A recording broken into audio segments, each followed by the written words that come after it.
Your bones are supposed to be the hardest thing in your body, right? Like, they're literally designed to hold you together and take impacts without breaking. Well, bone cancer says screw that and turns your skeleton into a ticking time bomb where basically any movement could shatter you from the inside out.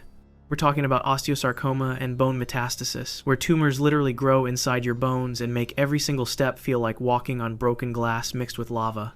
Here's what makes this so horrific. The cancer cells grow inside the bone itself, expanding and putting pressure on everything around it. Imagine inflating a balloon inside a concrete tube. Something's gotta give, and spoiler alert, it's your bone. The pain starts as this constant, dull throb that people describe as feeling like someone's hammering nails into their skeleton 24/7. But here's the really messed up part. It gets worse at night. When you're trying to sleep, when your body should be resting, the pain decides to throw a party and cranks up the intensity to 11.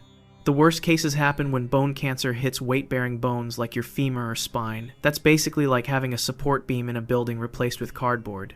Patients report that the pain is so constant and unrelenting that even the strongest painkillers barely touch it. We're talking morphine, fentanyl, the heavy-duty stuff that would knock out a horse, and people are still crying from the pain. Because apparently your bones forgot they're supposed to support you, not torture you. But it gets worse. The structural damage means these bones can fracture from literally nothing. Imagine breaking your leg from rolling over in bed, or your spine collapsing because you tried to sit up. These are called pathological fractures, and they happen to about 30 to 60% of patients with bone metastasis. One guy with bone cancer and his femur broke it while reaching for the TV remote. The TV remote. That's like breaking your arm from checking your phone, except way more horrifying and actually real. The pain is described as feeling like your bones are being crushed in a vice, while simultaneously being stabbed with hot needles from the inside. Patients say it's this deep, gnawing sensation that never stops, not even for a second. It radiates through your entire body because, your bones are connected to literally everything. Some describe it as feeling like their skeleton is trying to escape their body, which honestly sounds like a rejected horror movie plot, but is actually what people experience every single day. And here's the kicker. Even with all our modern medicine, managing this pain is like trying to stop a forest fire with a water pistol. The bone damage is so severe that pain medication can only do so much. We're talking about people who are essentially living inside a torture device made of their own skeleton. Pancreatic cancer is basically the ninja of cancers. It sits there quietly, hidden behind your stomach and intestines, not causing any symptoms until bam, it's stage 4 and you've got maybe 6 months left. But the real nightmare isn't just the death sentence, it's the pain that comes with it. This dude Steve Jobs had it, and even with all his billions of dollars and access to the best medical care on the planet, the pain was absolutely brutal. Turns out money can't buy you out of pancreatic cancer pain, who knew? The pancreas sits right in the middle of your abdomen, surrounded by major nerves and organs. When a tumor grows there, it's like building a prison in the worst possible location. The main villain here is something called the celiac plexus, which is basically a superhighway of nerves that controls everything in your upper abdomen. When pancreatic tumors press against these nerves, patients describe pain that feels like someone's twisting their guts with a rusty wrench while simultaneously stabbing them in the back. Here's what makes this particularly evil. The pain often starts as this vague, gnawing discomfort in your abdomen that doctors initially mistake for indigestion or ulcers. By the time they figure out it's cancer, the tumor has usually grown large enough to really do some damage. The pain then evolves into this constant cramping sensation that radiates straight through to your back. Imagine the worst stomachache you've ever had, multiply it by 100, and add a hot poker being pressed against your spine. That's a Tuesday for someone with pancreatic cancer. About 70 to 80% of pancreatic cancer patients experience severe abdominal pain, and conventional painkillers barely make a dent. The nerve involvement means this isn't just tissue pain, it's neuropathic pain, which is medical speak for your nerves are screaming and we don't really know how to shut them up. Some patients get so desperate they undergo a procedure called a celiac plexus block, where doctors literally inject alcohol into the nerve bundle to kill it. That's right, they're essentially giving your nerves a lethal dose of booze to stop the pain. Because when morphine doesn't work, apparently vodka shots directly into your nerve center is the next logical step. But wait, there's more suffering. The tumors often block bile ducts, causing jaundice where your skin turns yellow and you itch like crazy all over your body. So you've got this gnawing, radiating pain in your abdomen and back, plus you're turning yellow and scratching yourself raw. One patient described it as feeling like their insides were being dissolved in acid while someone hammered on their spine with a sledgehammer. The really twisted part? The pain often gets worse after eating, which means the basic act of trying to stay alive by consuming food becomes an exercise in torture. That's basically like if breathing hurt, except it's eating. Picture this: cancer that started somewhere else in your body decides your spine looks like a great vacation spot and metastasizes there. Congratulations, you now have tumors growing on or inside the vertebrae that protect your spinal cord, which is basically the body's main electrical cable. This is like having someone build a construction site directly on top of a fiber optic network, except instead of losing internet, you're losing the ability to walk, control your bladder, and exist without screaming pain. Spinal metastasis happens in about 30 to 70% of cancer patients, and when it causes spinal cord compression, things go from bad to, please just end this nightmare real quick. The tumors squeeze the spinal cord like a python crushing its prey, cutting off nerve signals and causing pain that patients describe as feeling like lightning bolts shooting through their entire body. We're talking about pain so intense that some people literally cannot move without crying out. Here's where it gets absolutely insane. The pain can present in multiple ways simultaneously. You've got your constant dull ache from the tumor pressing on bone. Then you've got sharp stabbing pains that shoot down your arms or legs when the tumor compresses specific nerves. Oh, and as a bonus, you might get this burning, tingling sensation that feels like your limbs are being electrocuted from the inside. It's like a terrible pain sampler platter that nobody asked for, because apparently regular cancer pain wasn't diverse enough. One woman with breast cancer that metastasized to her thoracic spine described waking up one morning unable to feel her legs, just gone. Like someone unplugged them overnight. The tumor had compressed her spinal cord so severely that she lost all sensation and movement below her waist in less than 12 hours. That's basically like if your phone crashed, except instead of losing your photos, you're losing the ability to walk to the bathroom. The real horror show starts when patients develop something called cauda equina syndrome, which sounds like a fancy pasta dish, but is actually when tumors compress the bundle of nerves at the base of your spine. This causes excruciating pain plus loss of bowel and bladder control, sexual dysfunction, and paralysis of the legs. Imagine being in agonizing pain while simultaneously losing control of your most basic bodily functions. You're lying there in the worst pain of your life, unable to move, peeing on yourself, and there's nothing anyone can do fast enough to stop it. Treatment options are equally brutal. Emergency surgery to decompress the spine, radiation therapy that makes you feel like you're being microwaved from the inside, or high-dose steroids that cause their own nightmare side effects.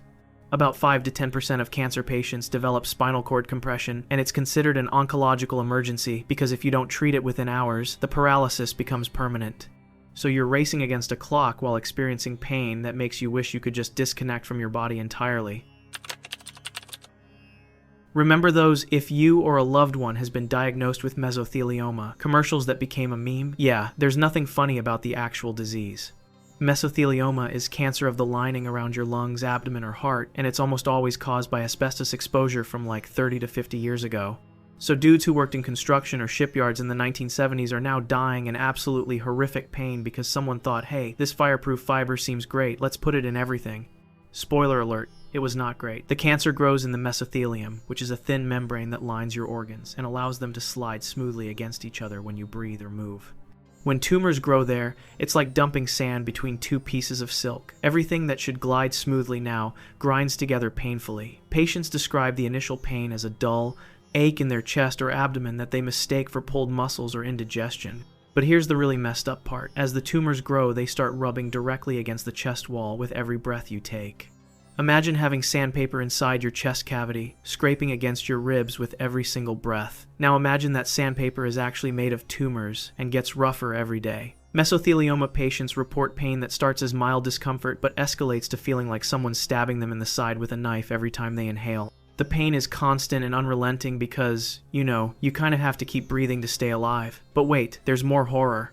The tumors cause fluid to build up around the lungs in a condition called pleural effusion. This is basically your chest cavity filling with fluid like a bathtub, except instead of water, it's inflammatory fluid that presses on your lungs and makes breathing feel like drowning on dry land. About 90% of mesothelioma patients develop pleural effusion, and doctors have to repeatedly drain liters of fluid from their chest cavity using needles. That's like if you had to get a giant needle stuck between your ribs every few weeks just to be able to breathe.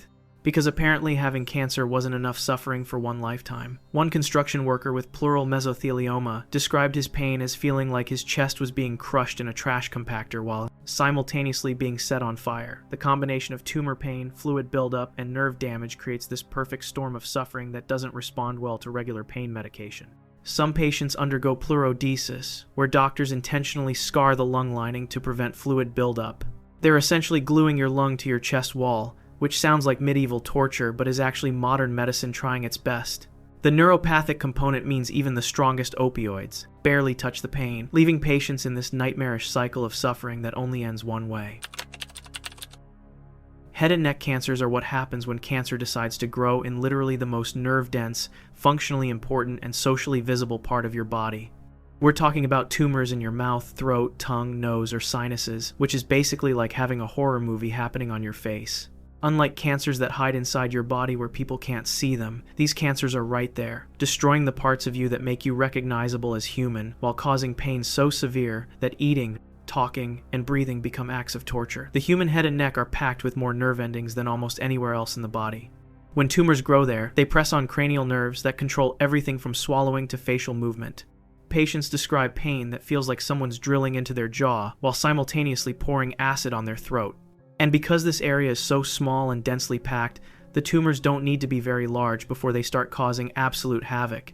A tumor the size of a grape in your tongue can make eating feel like chewing broken glass mixed with razor blades. Here's what makes this particularly nightmarish. The pain gets worse with every basic function.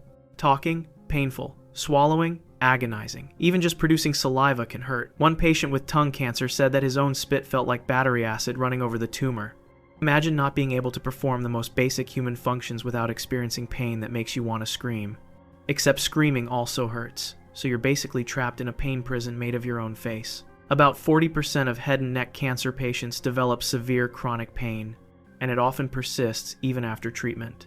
The tumors can invade nerves directly, causing neuropathic pain that's described as burning electric shock sensations that shoot through your face randomly. You could be sitting there doing nothing and suddenly feel like someone's tasering your cheek.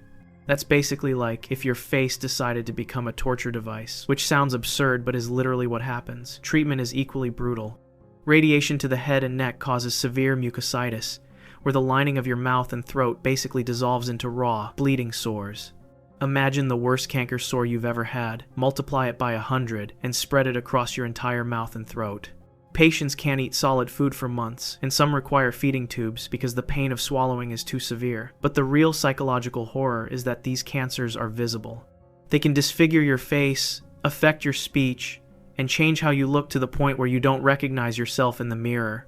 So, you're dealing with excruciating physical pain while simultaneously watching your identity literally dissolve. One woman with oral cancer said she stopped looking in mirrors entirely because seeing what the cancer did to her face hurt worse than the actual tumor pain. So what connects all these nightmares? They all attack areas where pain management is nearly impossible because of nerve density, structural importance, or both. Your bones, pancreas, spine, chest cavity, and face aren't just random body parts. They're the framework that keeps you alive and functional. When cancer targets them, it's like a demolition crew working on a building while people are still inside, except the building is your body and the people are your nerve endings screaming for mercy. The really messed up part? We've put people on the moon and invented smartphones, but we still can't figure out how to stop cancer from turning your own body into a torture device. Sweet dreams.